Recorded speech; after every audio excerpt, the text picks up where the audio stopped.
Welcome to English with our Boris, Thursday series of webinars. And every week we are so excited to welcome great professionals to EWB platform. And today we are, we are happy to see our speaker today, Professor Amber Warren, and today she will talk about formative assessment in English language classrooms.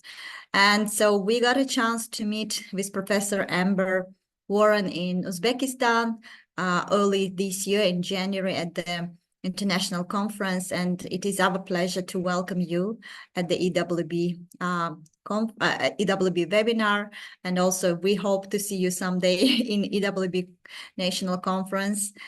So we extend our invitation to you. If you will be nearby in October, please let us know. So we will just invite you to our national conference.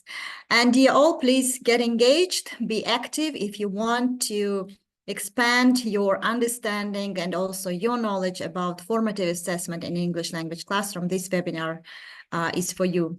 And let me share some words about our speaker. Amber Ann Warren, PhD, is an Associate Professor of Multilingual Learner Education at Vanderbilt University. She earned her PhD from Indiana University and has taught English in Thailand, South Korea, and Tennessee. Her research focuses on how teachers understand equity, policy, and pedagogy, and the positioning of languages and learners in various contexts. She is co-editor of the upcoming book, Activism in Language Teaching and Language Teacher Education, Bloomsbury, with her work appearing in several academic journals, including Language and Education and Journal of Education Policy. That sounds really exciting.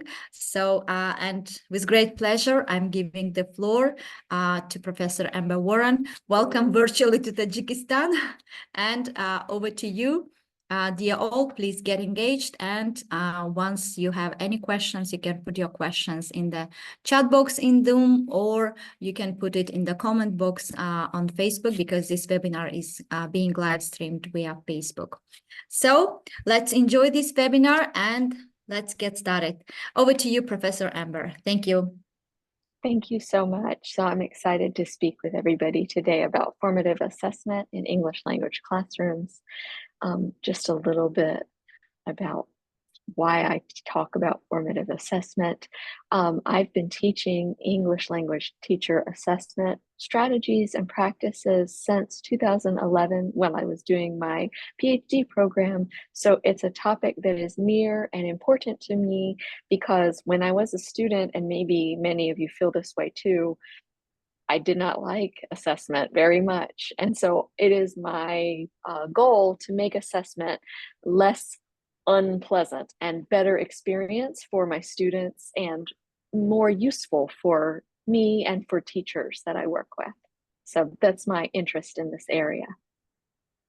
So today we are going to talk about what is a formative assessment and what is the formative assessment cycle, and how can we use this to help us plan for effective assessment that helps move our understanding of our learners forward and helps our learners move their understanding of their learning forward as well, by talking about some strategies that we can use with our students during each part of our assessment cycle.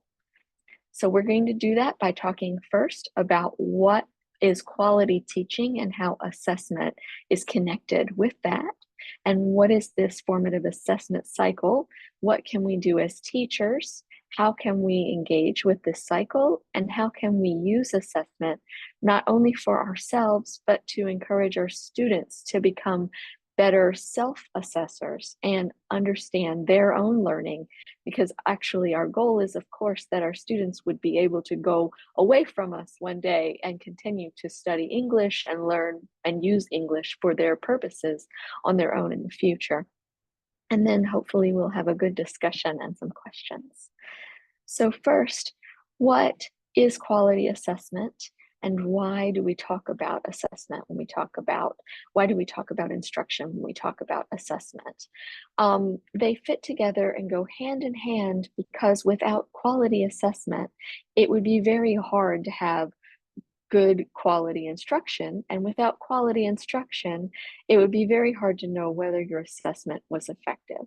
So first, we want to start with instruction that is designed to help students go beyond the edge of their current knowledge and draw our students' attention to how language works in different contexts and for different purposes, like grammar and also meaning and vocabulary and all of these kinds of things for different contexts.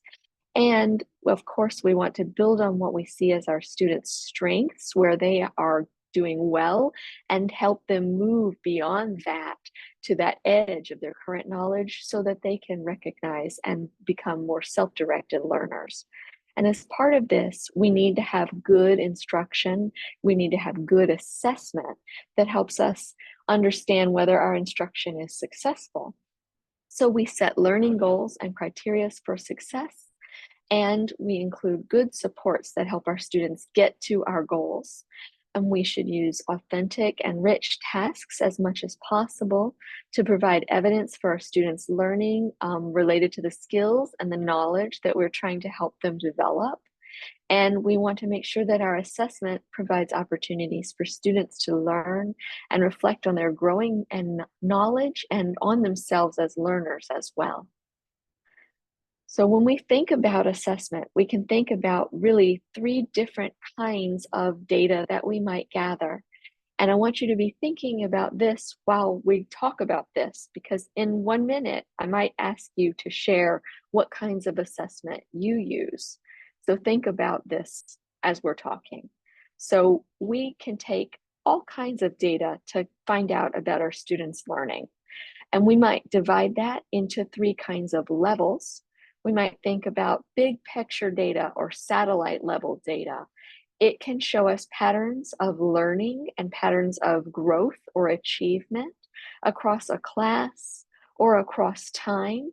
And some examples of this type of assessment are national tests or state tests, these big scale assessments that we use. We also have mid-level or map level data. This kind of data can help us see students learning on specific skills. And this is something we use in the classroom a lot, but it's something we use for every student that gives us the same information. So it's not individualized. It gives us information about how students are doing, often compared to the other learners in our class or compared to our goals. And then we have street level data. And this data is small grain and can show us what individual student learning is at a specific moment in our class. It can be helpful to understand what we can't see from these other kinds of data. And an example of that would be like a response they write at the end of class before they leave, sometimes called an exit slip or an exit ticket. So of course, we can use all of these different kinds of data for different reasons to help us understand different things about our students' learning. But now I wonder if you might share what kinds of data are you already using in your class? If you have an example, maybe you could share it in the chat with us.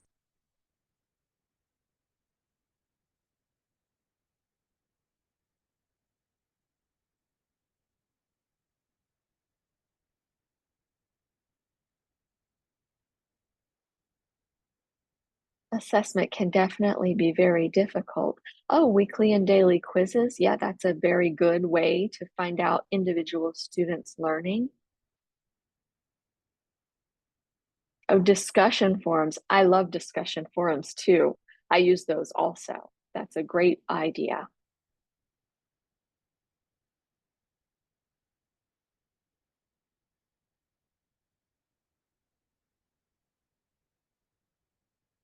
Oh, yes, a project. Oh, yes, we use street level data too. We use satellite level data like national exams. Yes, we have those here, of course, in the US as well. Yes, I think no country is without these exams these days.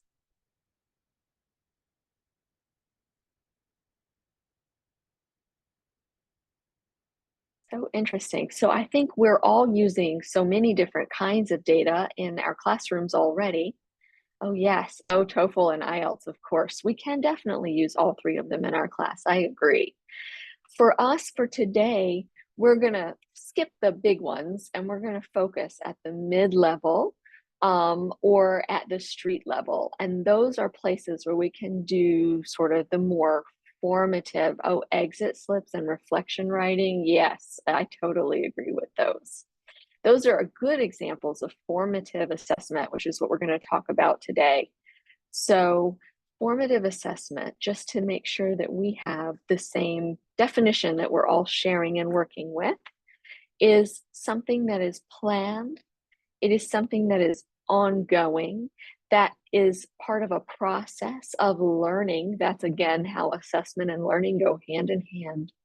And it's used by our students and by us as teachers during the learning and teaching cycle. And used well, we can even use it to inform our instruction because it can help us understand what has been learned by our students already and what we think is important to work on next. It can also help us notice if there might be a gap in knowledge that we might want to address one more time in an additional lesson or in another way to reach students, especially if we notice that many of our students would benefit from more instruction in that area. And it also can help our students keep thinking about what is it they know already and what is it they need to know next. Formative assessment is not the single test that we use at the end of the unit, although those are valuable. And it is not separate from the learning process. And most importantly, it shouldn't be used only by us as teachers, although we often start out thinking about it as something we need for ourselves as teachers. In the formative assessment cycle or circle, we think of learning as a process with the student or students in our class at the center of our process. And our questions are always, where is our student now? Or in the student's words, where am I now? What do I know right now?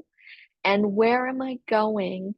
And then how can I close the gap between what I know and where I'm going? So this means that formative assessment is most useful if we use it to understand and answer that question of how do I close the gap? And that's how it works again with our instruction, because we can only answer that question if we know where we're going with our students.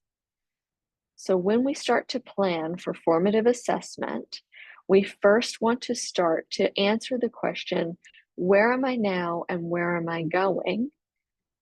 By thinking, what do we want students to know, or what do we want them to be able to do? So first I have an example of practical things that we might use. We need to think about where we want to end up. Plan with the end in mind. So for example, if we want to learn to drive in a very big city, yes, backward design, I'm glad you are a fan. If we want to learn to drive in a big city with heavy traffic, we would want to make sure that our student first could learn how to handle this kind of driving in real and simulated or pretend kind of settings where they would need to be able to drive in ways that would match these aggressive behaviors but not get into the accidents. And so in order to do that, our learning would have to help our students who don't know this skill yet to learn how to handle a car, maybe practice these types of driving scenarios, and also maybe address their mood or their emotions while they were driving. So let's bring this back into the English language teaching classroom with a simple example. If I'm in a beginning English class and I want students to write a sentence about their day in English, I would want to know what they can do in order to do that. For example, they will need to use the right parts of speech like nouns and verbs. They might want to start the sentence the way we do in English with capital letters, and we would want them to have the proper punctuation at the end for expression in an English setting. So we would want lessons then that help students get to that goal. And those lessons, that's where we encourage and include our formative assessment. So if our end goal is our summative, that process is where we embed those formative assessments. So once we know where we're going and once we know what we want to see our students do, we can think about embedding our formative assessments. And here are many strategies that we can use for formative assessment. One good way to think about formative assessment and think about which strategy is the best for me at what moment is to think about your lesson as having phases or parts. And you can think about the beginning or the pre-lesson. You can think about during your lesson itself, like during instructional moments where you're having conversation or reading or writing, and then also after lesson. It can still be formative. It could become summative, but it can still be formative if you use it to then make changes to your instruction or to have students reflect further on their learning and set additional learning goals. So I will share a few examples from pre-lessons. We can do things that encourage students' collaboration and sharing. We want these to be very low stakes, so students will feel comfortable trying out English, trying out their knowledge. So examples from pre-lessons focus on students working together, building information across groups. So round robin, for example, every group gets a paper with one question or one vocabulary term or one idea from your lesson, and every group adds something related to that topic. Say, for example, if your last lesson was on travel, it could have 3 different things that you might need to think about related to travel, like conversations you have with the travel agent, things you would pack, and places you might go. And every group would add something to each chart. And that way it's collaborative. Similarly, you can encourage conversation by doing strategy like pretend discussion with a ball. You can use a real object that students pass. It can be something besides a ball. It could be even a piece of paper, a card, a puppet. People use fun objects that students will hold and they talk when they are holding them, but also it can be imaginary. We can pretend to pass this ball, and who has caught the ball or the object must add to the conversation. We can also do it privately. Students can record something that they remember from a homework or from the previous lesson and then share it maybe in a small group. During the lesson, we want it to be much faster. We want to be able to assess quickly what our students are understanding and where they are struggling. So we focus on quick ways that we can do a formative check and things that we can do with the whole class at one time. And one thing that's very nice about these is that they are very effective no matter our class size. So we could have a huge class of even 50 or 100 students and use these types of strategies. You can have cards where students might hold up answers, yes, no, maybe, or yellow, green, red to show where they are feeling about their answers. You can also have gestures where students will share how many fingers they are feeling of confidence. Maybe a whole hand for very confident, or maybe just one finger for I need a little more time. Sometimes people modify this to have students share at their waist level instead of up above their head. If students are very shy, then they might feel more comfortable sharing down low where no one else but you is looking. So that's another adaptation. Finally, at the end, we can do things like 1-minute papers, setting a time limit like this, 1 minute or 30 seconds, can take some pressure down for students if they feel uncomfortable about sharing in English their new ideas. So give them a short time, and then they can write something or draw and write something to demonstrate something they learned from that lesson that day. Similarly, a graffiti wall activity can be very fun. It doesn't have to be on the wall. It can be on a board, a whiteboard, a chalkboard, an active smart board if you have it. It can be on a piece of paper even that you pass around the class, and everybody writes something in response to a question that you post in the middle. And again, this is a place where you can differentiate. Even within a classroom, we might be teaching a beginner level class or an intermediate level class, but students come still with different comfort and different understanding of a topic. So you can encourage students to write a phrase or a sentence or 2 sentences, and they can have options, and that way you can check in on how students are developing, and then you can work with those students who are maybe needing to move from phrases to sentences in an additional way. And then of course, exit ticket or exit slip, which most of us are familiar with at this point, but you can vary this greatly by asking different questions, focusing on what they learned, or focusing on encouraging them to ask a question about something related to the topic. They can practice questions, they can practice identifying places in their own learning where they might want to develop further. And then you can use all of these information to quickly assess where your students are. Think about grouping them and maybe even doing more activities in the next day based on the levels of understanding or the levels of English that you saw in these strategies that you use for formative assessment. So once we think about assessing students, then we need to think about giving students feedback as well, right? So looking at these 2 examples of writing, which one would be a feedback that you would prefer more? Would you prefer sample 1 or sample 2 more, do you think? I'm seeing already some people thinking about number 2.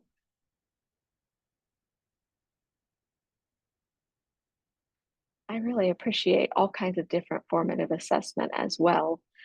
For me, when I look at number 1, I get nervous as a writer. There's so many things circled, there's so many corrections. I feel very bad about my mistakes. Yes, I agree with number 2. Maybe the feedback is more helpful to help me learn and grow as a learner. So after we've got that information from conducting our formative assessment, we want to think about giving feedback to our students that is helpful and helps them see where they are and grow as a learner. And so from here, we would want to make sure that we focus on, oh yeah, I'm seeing a lot of agreement here. So from here, we want to focus our feedback, but that's easy to say. How can we do it in practice? Our feedback can help learners when we focus on the task, the skill, or the output we are looking to see from our students. It can be helpful if we help them focus on the process, especially if it's related to writing or speaking. We can focus on the process of figuring out what they want to say and putting it into a sentence that matches English formatting. It can also be helpful if we offer feedback on strategies for completing a task. This is a good one to use if students are having trouble deciding which information to share first, or how to decide if information is relevant or not relevant in a writing task. And the best feedback is also specific and clear, just like those examples in sample 2. So bad feedback that's not so effective for our students, we focus on, great job, you did 100%, but we don't explain what it was that gave our students that 100% score. Or we say, oh, you are always working very hard, but we don't say how that hard work is leading to their success in the classroom.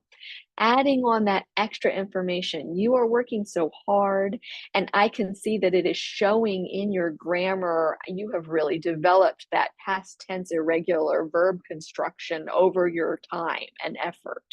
That specific feedback, yes, is the thing that helps our students understand, and that's what helps them develop as self-reflective, self-efficacious learners. And then also, of course, comparing students to one another cannot be so effective. Like, oh, you did not do as well as so-and-so is never very nice advice. It doesn't help students focus on their growth mindset and where they would like to develop themselves. It just makes them feel bad, and they don't have any information to grow on. So let's think about that and try it out ourselves. Here is a writing sample from one of my students, and I would like to give this writer some feedback now. What is a feedback that you think we might give them?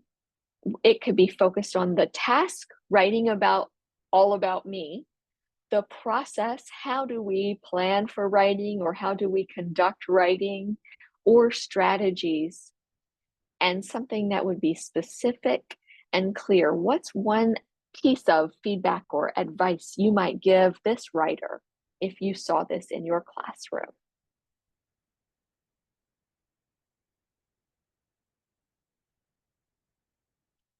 This one takes a little time to think, so we'll wait a minute and think about this for just a second.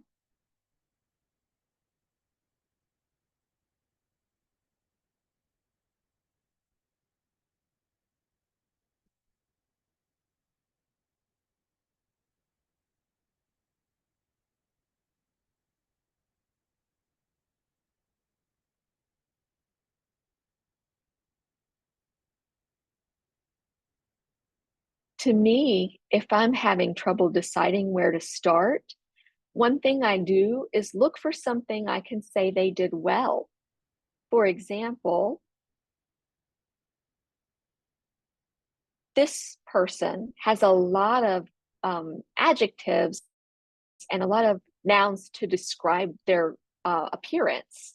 They have explained very well the color of their hair, the color of their eyes. They have given a lot of information. So I think I would say, you did this very well.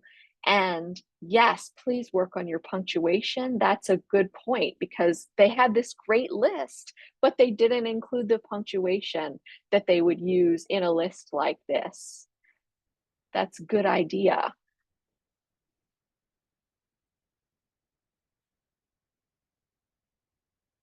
What's one more idea maybe for how they could develop their ideas further? Okay, may I? Yes. Okay, I can give feedback that it is great that you shared your opinion very well, but I think that you must work in your structure of sentences and your grammar. Yes, very good. Yes, I think so too. Structures of sentences and grammar are something this person could work on further. And if they're an adult and they can focus on that, that would be very good.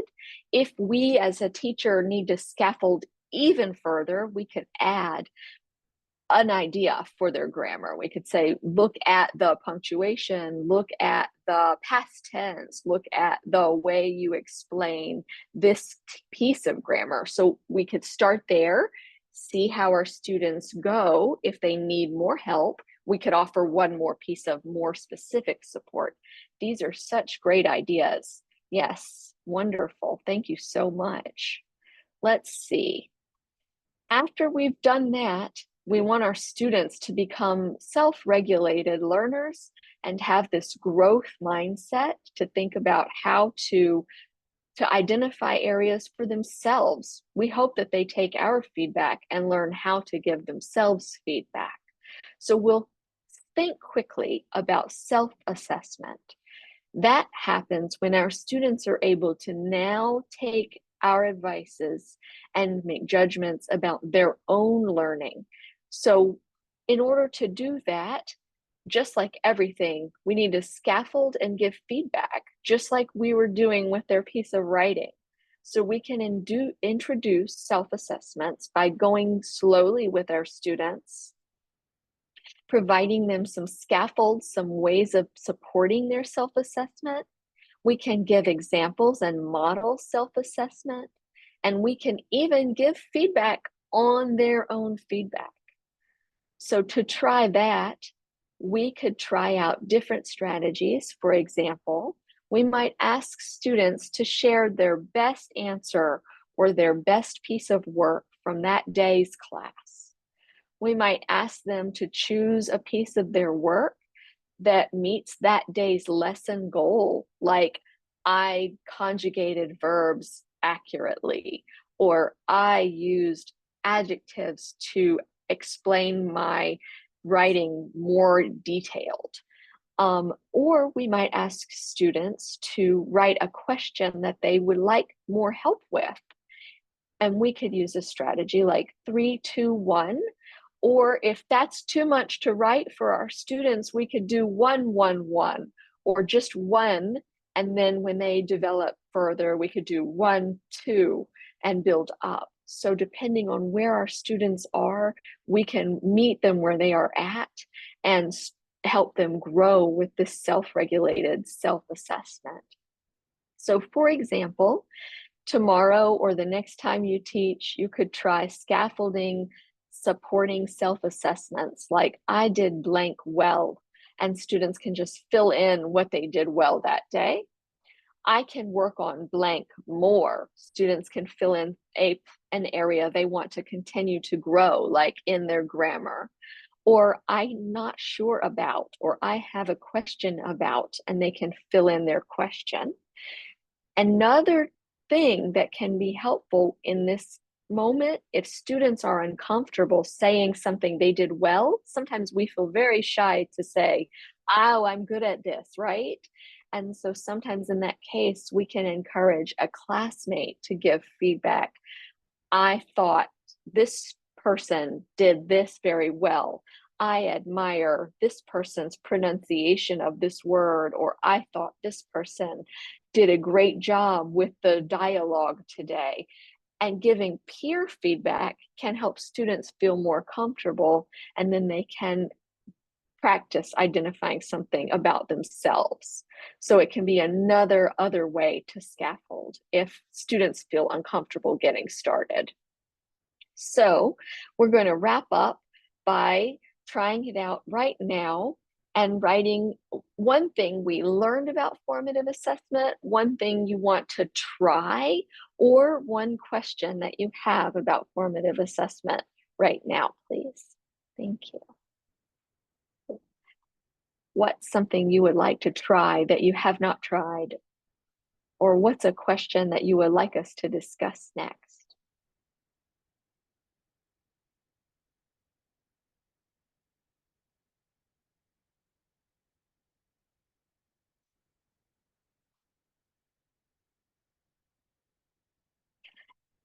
Entry and exit tickets, yes.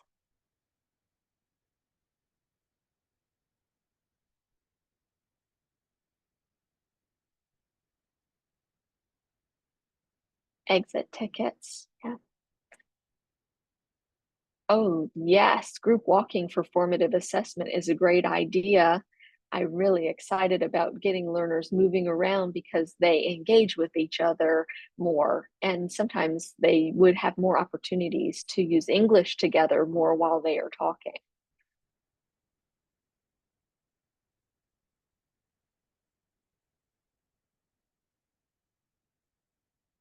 Gestures, yes, I think this is a really good way to get shy students and beginner students engaged with the lesson. And also so quick when you have to assess a large group, it can be very helpful.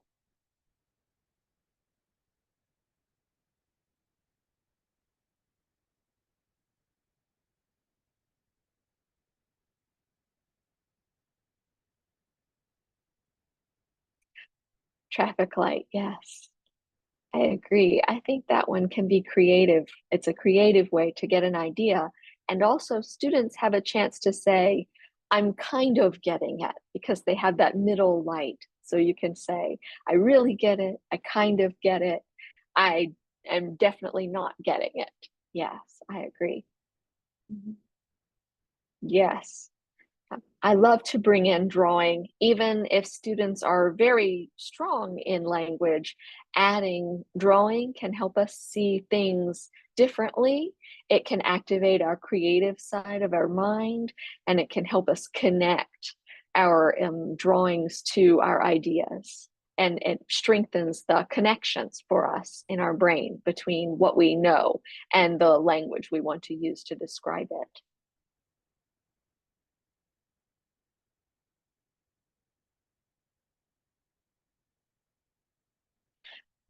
Good question. In primary classes, we're really working with students to practice self-assessment so they can learn and be ready to become self-regulated learners as they get older. So we work on those strategies so that when they are old enough to self-regulate, then they are ready to engage in those activities. They self-regulate in small ways, very small ways, like in behaviors, and then they develop as they grow older. So it's good practice now for later. Um,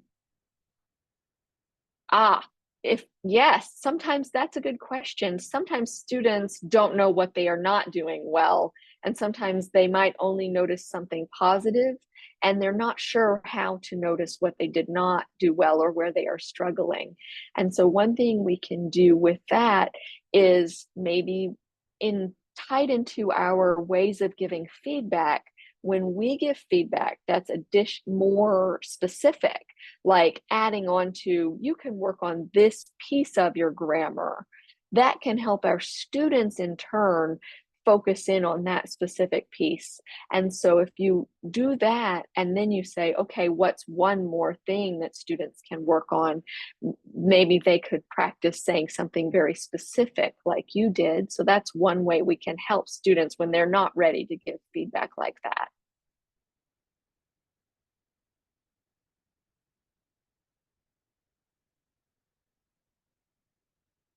Another way is also, again, with peers. Sometimes peers can see areas where students in their classmates are struggling that it can be hard for us to see ourselves.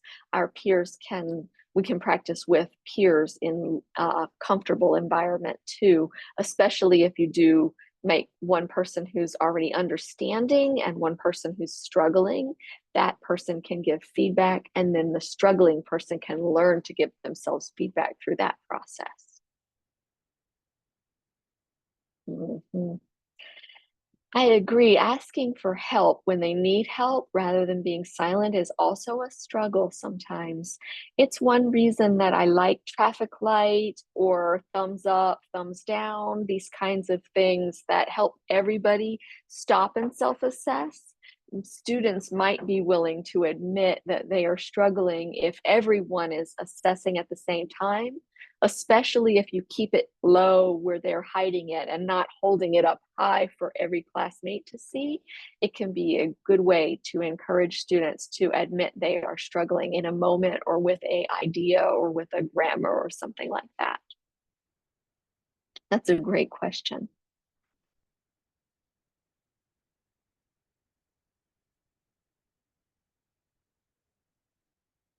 How should teachers assess their students during formative assessment process? That's a good question.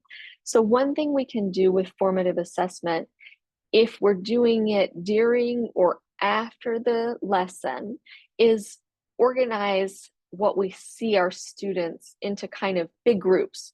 Do we see a lot of, yes, I've got it? If we see like 50 or 80% of, yes, I've got it, then we're ready to move on. If we see 50 or less percent, then we should reteach one more time right then in that moment. So by having that idea in our head, like most people, a middle percentage or very low percentage, we can quickly decide, should I reteach or should I move on? So that helps us during the assessment process. If we think about after the class, those formative assessments like exit ticket, we can organize students' responses again. Do I see trends? Are there lots of people who did not get this one grammar idea, or who need more support with this dialogue, or who need more support with this aspect of writing? You group them. And then if you see like 80%, then you can move on. If you see 50 or 30%, you reteach. If you see less than 30%, you reteach the whole lesson, right? I don't usually put scores on formative assessments. That's one of the things about formative assessment that makes it different from summative assessment. And that can be controversial. Sometimes people will put scores, but it can cause students to be unwilling to share their real feelings. So you have to decide what the purpose of the formative assessment is. And maybe you keep formative assessments very informal, like red, yellow, green traffic light and exit tickets. And then you don't put scores, and you save scores for quizzes and those kinds of things. So that's a good question.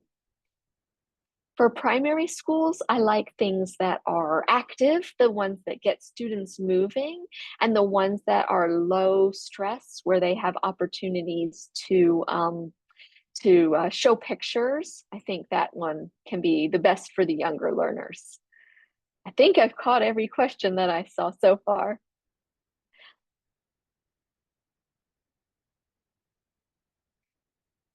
I'm going to move to my information. I think we talked about these things all. So I'm going to move to my information. If anybody would like to reach out and follow up and stay in contact with me, you can find me online or you can email me. It was wonderful to meet you all and hear all your great ideas. I really enjoyed all of the suggestions and the questions that everybody brought up. It's been very interesting. I'm excited. Yeah. I hope you'll share your ideas when you practice formative assessment with me. Yes.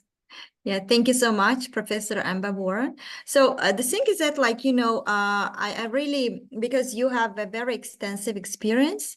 So the question is like, so how do you see the future of assessment? So will they be scores, grades, percentage, or just, it will vanish, and what will remain? Because we understand that sometimes figures, they do not really reflect what the students learn and how the students can apply their learnings in real life, right? So in my understanding, like, many countries struggle with this educational assessment, and still they are not they are not happy with different kind of models they are trying within their educational systems.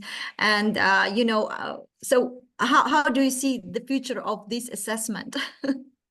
That is a big and important question. I think we struggle because there are those big satellite level assessments, the standardized assessments that we have to help students prepare for, because these give us access to higher education. This is how our students get into college or get into certain high schools. And yet we know these types of assessments don't help our learners become self-regulated learners and self-directed learners. And so I think the future of assessment will be us as teachers navigating these kinds of balances, supporting students' assessment literacy in these standardized assessments, but not letting those assessments hopefully dictate our whole lives, because we want to encourage students to use language for so much more than tests too, to use it to meet people, to travel,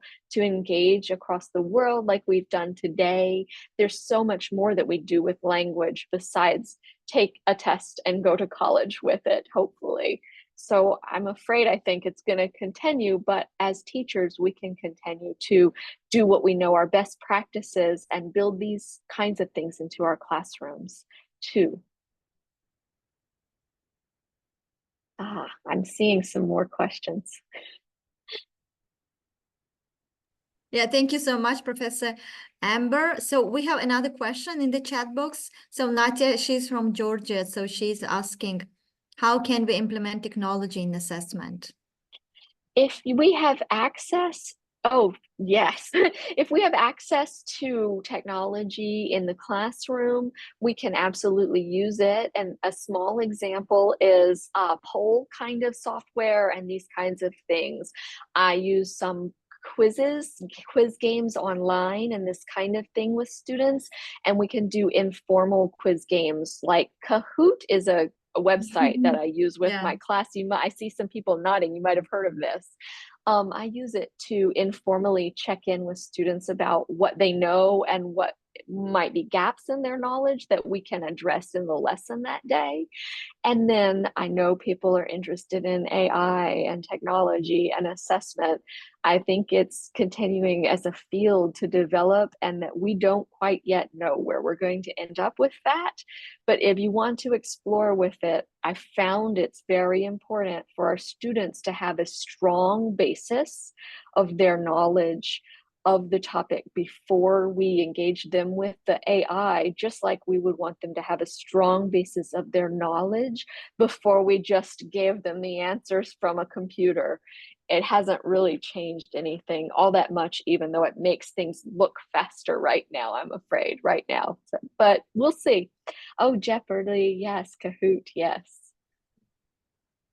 Formative assessment, when done well, should affect summative assessment because it should have helped us as teachers make corrections with our students where they needed to grow, so that by the time we get to the summative assessment, they should have made better gains. So hopefully, if we're doing it well, it's part of that cycle for sure.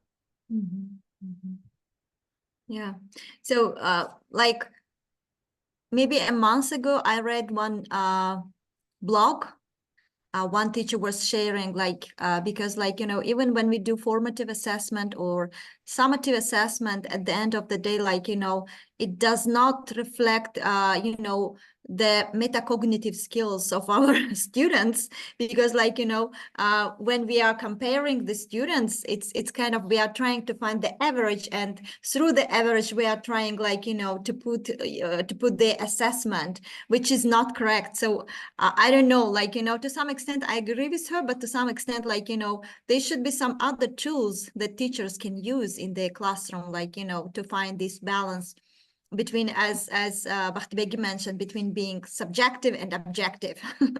Yes, I think the more we're thinking about assessment and formative assessment specifically as any potential activity we're doing in class, the more we can use those activities to give us a better, fuller picture of the learner's progress.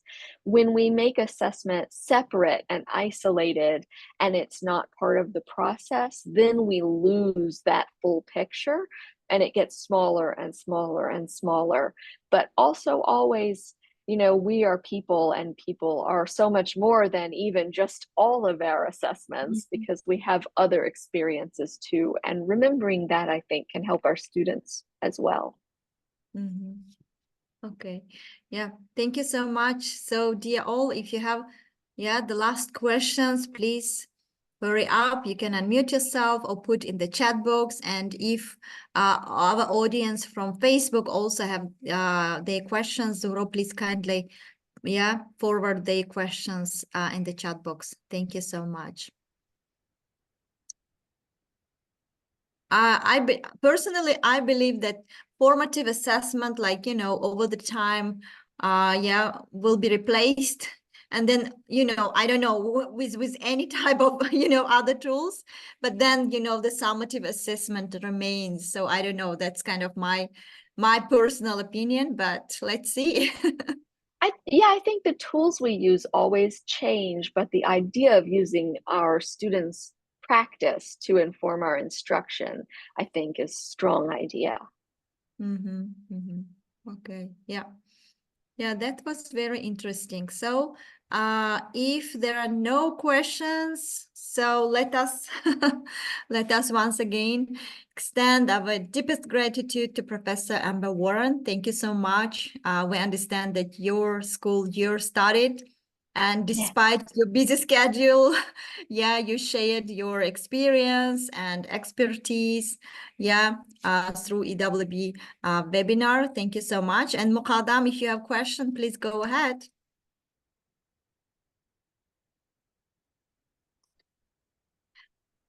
Okay, she's asking, could you suggest to us any books which includes activities about formative assessment? If they please send an email, I can send the link with the information about the books. Yes, please send me an email so I can send you. Yes, thank you so much, Marlima. Thank you so much for your session, dear Professor, because today you have shared about very useful topic. I thank you so much. I have encouraged myself. Thank you so much. I would like one thing that could you call us, maybe could you inform us a book which includes more activities according to the formative assessment, because I would like to explain about, I would like to read according to this theme. Thank you so much. Yes, if you send me a message, I can send a list of books, or I could send a list of books maybe to the organizer and they could share it with the group so that everybody could have the list of books. That way will be easy to share the information accurately. Yes, okay, thank you. So you can see Professor Amber Warren's email. Yes, email in the chat box. So you can, yes, you can again. You can send an email. Mehri, if you have a question, please unmute yourself. Yes, I have a question, and I have a challenge about assessment in our place. As you know that I'm teaching a secondary school, it is big different, and Lysem or another school and secondary school, it is really big challenge, and we have some students that they are so, for example, when we rubric assess for students, I know that I'm encourage lots of students for putting mark 5, and but the director or the other teachers, they are not agree with me. They said that you are putting so high marks. What to do for such kind of situation? That can be really for lots of challenging. students, it is encouraging. Yeah, that can be very challenging. Some different things depending on how you want to think about it. Maybe one way could be to use, everybody is using the same rubric, I think. Yes, everybody are using it. I know that some students, when I'm putting mark 5, I know that their English not so good really, but they are trying so much. Sometimes I'm putting rubric 5 mark that I'm putting for encouraging them. They are loving to learning English, but the majority of the teachers, they are not agree with me that you are putting so high mark for students. So some ways to think about this, and I'll give a couple different strategies and you can think about maybe which way you want to try. One thing to do could be have a rubric that includes skills and then also like efforts toward development. And the efforts toward development would be the marks for trying and for growing. Maybe last time they did this and next time they improved. That would be where they would get those encouraging marks. And the other side would be for skills, where you give specific examples of areas to develop further. So rather than giving a 1 grade, they would get kind of a split grade where they would have the feedback, specific feedback, but also scores for efforts and the evidences of improvement.